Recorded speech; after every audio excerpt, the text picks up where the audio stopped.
Bom dia, meu querido. Deus abençoe a tua vida. Que alegria nós estarmos aqui mais uma vez compartilhando a palavra de Deus. Hoje, na nossa meditação, eu quero comentar contigo sobre a vida de um homem notável, uma pessoa que eu admiro muito na palavra de Deus e que tem me servido de inspiração. E eu considero que essa pessoa é um homem notável porque eu vejo qualidades dele na vida pública e vejo qualidades dele na vida privada, na vida particular. O nome desse personagem bíblico é Daniel. E hoje, dia 19 de setembro de 2022, na nossa leitura bíblica que nós estamos fazendo, nós estamos lendo os capítulos 1 a 3 do livro de Daniel, o profeta. E aqui a gente encontra um homem marcado por um propósito. E um propósito firme, um homem de decisões firmes, de resoluções firmes diante de Deus. E essa firmeza de propósito é o que garante essa integridade de Daniel e essa nobreza de Daniel, seja na vida pública ou seja na vida privada. A vida pública de Daniel, ela me inspira e me impacta porque eu vejo nele um profeta estadista, né? Ano passado a gente meditou sobre isso, esse aspecto da vida pública de Daniel.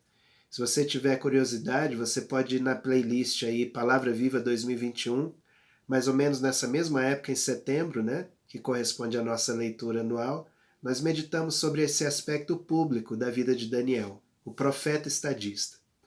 Aquele profeta que, mesmo tendo servido a 4 reis durante a sua longa vida aqui na Terra, né? Daniel viveu muito, foi para a Babilônia adolescente e viveu ali até a sua velhice. Durante esse tempo ele serviu a 4 reis diferentes.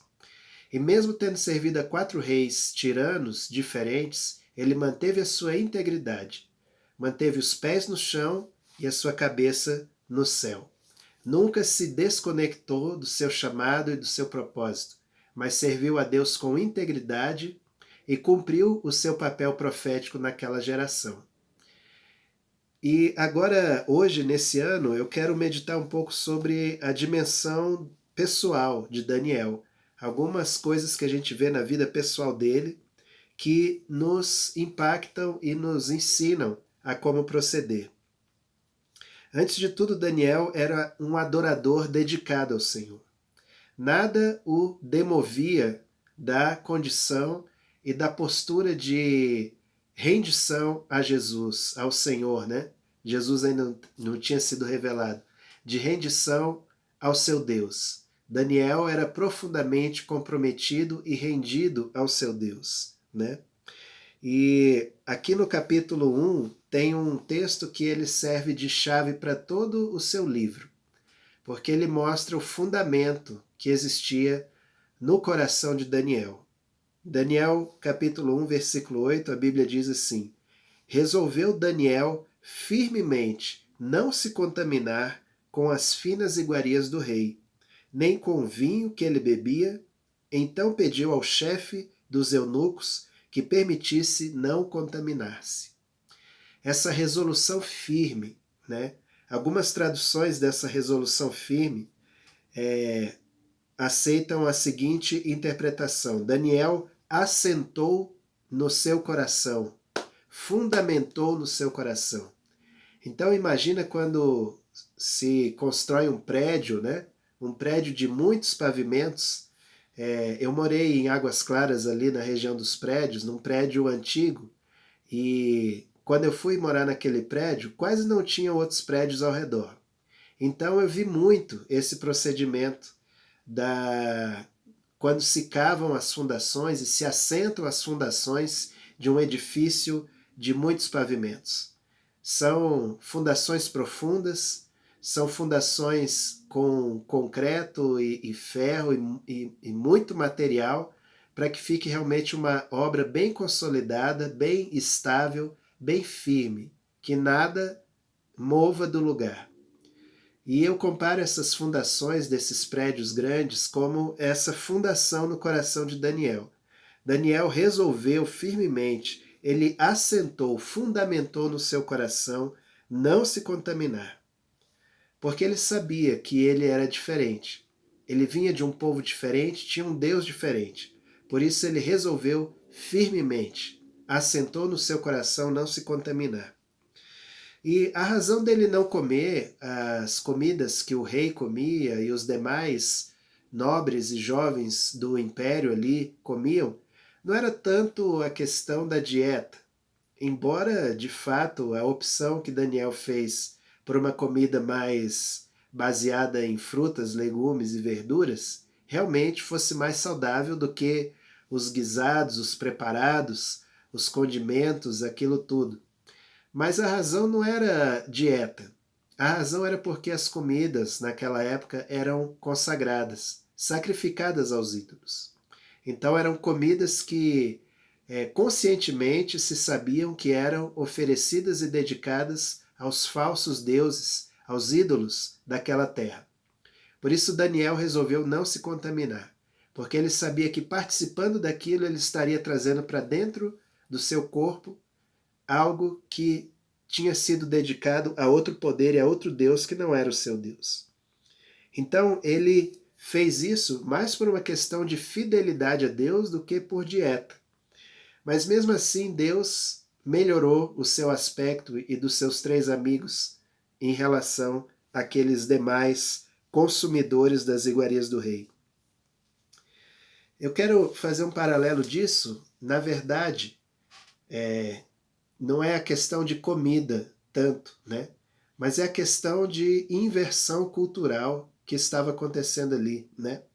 Babilônia era o topo do mundo, era a Nova York, vamos dizer assim, da época, uma dessas capitais mundiais, podia chamar de Nova York, ou de Paris, ou de Berlim, Tóquio, né? Sei lá. Então, Babilônia era uma dessas cidades que exportava a sua cultura, né, para todos os lados e para o mundo inteiro. E a Bíblia diz que Daniel foi levado cativo ali para a Babilônia, porque era da nobreza do povo judeu. A Bíblia diz também que os jovens que foram selecionados para ir para a corte de Babilônia eram sem defeito nenhum. Eram cultos, letrados, de família nobre, educados, né?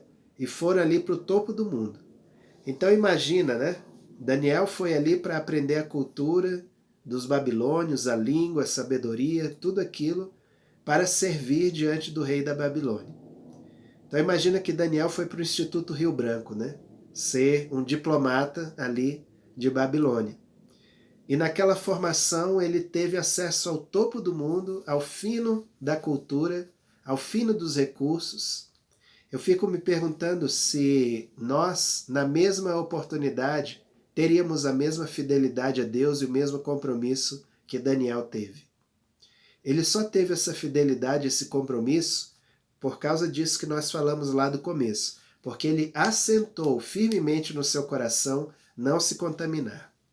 O que eu quero dizer com isso? Principalmente para você que é mais novo do que eu.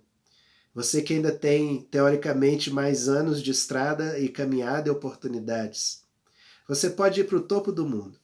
Você pode conquistar os teus sonhos e até muito mais além dos teus sonhos. Não tem problema nenhum nisso. Você pode aprender várias línguas, vários idiomas. Você pode conhecer a nata da sociedade das cidades mais ricas e poderosas deste mundo. O que você não pode perder nunca é o teu compromisso com Deus. É a tua identidade de filho e filha de Deus. E eu creio que realmente Deus quer prosperar, inclusive alguns dos que estão aqui me ouvindo agora, a esse nível. Mas lembre-se disso, quando você estiver no topo do mundo, das capitais deste mundo, lembre-se que você tem uma identidade, um propósito. Você é povo de Deus, está aqui para cumprir o propósito eterno de Deus. Isso vai te fazer, vai te ser um guia na tua caminhada. E você vai poder estabelecer o reino de Deus em lugares onde dificilmente o reino de Deus chegaria de outra forma. Mas se você chegou lá, é porque o reino de Deus chegou lá, através de você. Cumpre a você estabelecer esse reino. Quando você estiver lá no topo do mundo, me manda uma mensagem, tá bom? Só para confirmar essa palavra sobre a tua vida. Eu vou ficar esperando. Aleluia. Então, Daniel resolveu firmemente. Você pode chegar em limites nunca dantes navegados, né? Como diria lá o poeta. O que você não pode perder é a santidade diante do Senhor. É a integridade, é o compromisso com Deus, né? Então, é isso que eu queria compartilhar hoje. Assim, uma mensagem simples, mas contundente mesmo. Resolva firmemente no teu coração, assente no teu coração, no pavimento do teu coração, esse compromisso profundo e radical de viver para Deus. Essa é a base para qualquer coisa, né? Tem uma falazinha muito engraçada, que até está na boca aí do Garfield, né? do desenho, que ele diz assim que você é o que você come, né? E aqui literalmente essa frase se aplica, porque você se torna, você expressa aquilo que você se alimenta. E aqui é muito mais do que uma comida física, é o que você se alimenta aqui na mente, no coração. Você vai devolver, você vai reproduzir isso nas suas ações, reações, palavras, no seu calar, no seu pensar, no seu agir. Então, pense bem o que você está consumindo na mente, né? Pense bem o que você está consumindo, porque isso vai constituir de uma maneira ou de outra a tua identidade, o teu reflexo, isso vai se transformar em expressões através da tua vida, né? E aí eu termino com a palavra de Jesus, que diz assim: quem de mim se alimenta, por mim viverá. Então, se você é de fato o que você come, alimente-se de Jesus. Coma do pão vivo que desce do céu, aquele que experimenta dele jamais tem fome de novo. Beba da água viva que vem do trono de Deus. Aquele que dela bebe nunca mais terá sede. E aí você vai expressar Jesus cada vez mais na tua vida. Amém? Essa é a minha mensagem de hoje para edificação da tua vida. Para quem não me conhece, meu nome é Leiva Martins. Eu sou seguidor de Jesus e eu moro em Brasília, no Distrito Federal, no Brasil. Este é o canal Novo e Vivo Caminho. Se você não assinou ainda, eu te peço a gentileza de fazer isso e ativar o teu sininho lá para receber cada semana as mensagens que nós temos postado aqui e outras coisas interessantes, canções, músicas, momentos da nossa vida aí nós temos colocado. Amém? Feche teus olhos, vamos orar em nome de Jesus.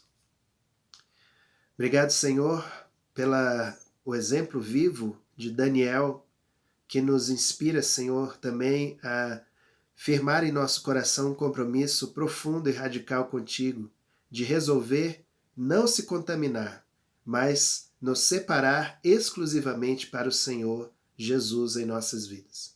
Nós pedimos que Teu Espírito Santo seja derramado e que nós firmemos este compromisso, Senhor.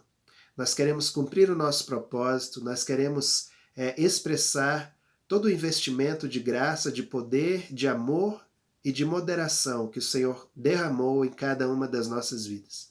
Eu te peço que essa palavra chegue nos corações, nas mentes, nos ouvidos daqueles que estão ouvindo como uma revelação que os motive a ser e a buscar mais e mais de Cristo em suas vidas.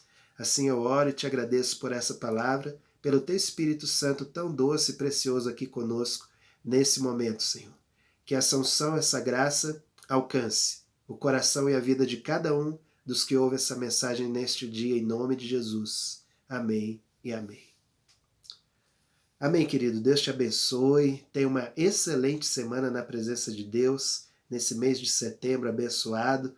Que venham chuvas de Deus abundantes sobre a tua vida, venham flores nesta primavera, cada vez mais, e seja luz.